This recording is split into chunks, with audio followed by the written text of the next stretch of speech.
Hey, Jeff here from I'll Be in the Garage. We are on our way to the Simcoe area to pick up something very special, and you're going to see what it is in just a minute. And we're coming up on it. You can see it now. We're just getting there. Yes, it's a boat.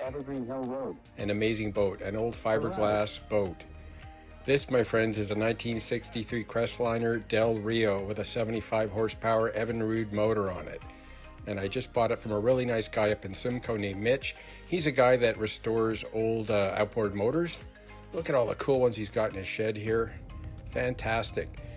So I rented a truck, a Ford F-150, and here I am towing it back to St. Catharines. I got home with very little problems, and the boat's just sitting out front of the house now. Let me give you a quick walkthrough of it.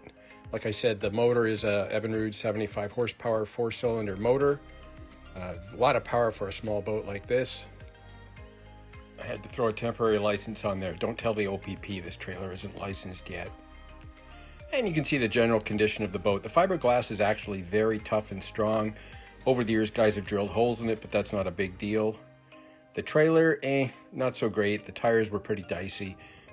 They looked like they were ready to blow out. So what I did is I bought a spare and threw it in the back of the truck just in case I lost a tire on the way out. And most of the parts on the trailer are pretty rusty and gunky, but they'll clean up nicely. Ooh, that's a lousy repair job on the bow there.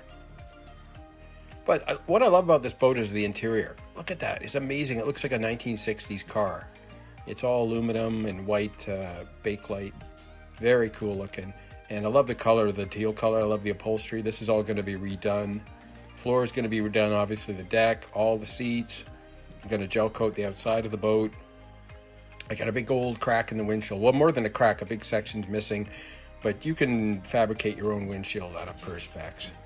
And as for the engine, I don't know a lot about two-stroke engines, but I'm going to learn. I got a book coming, and this one looks complete. It's in pretty good shape. So thanks for watching. Stay tuned. Part 2 of this series will be coming up very soon. Thanks a lot. Take care.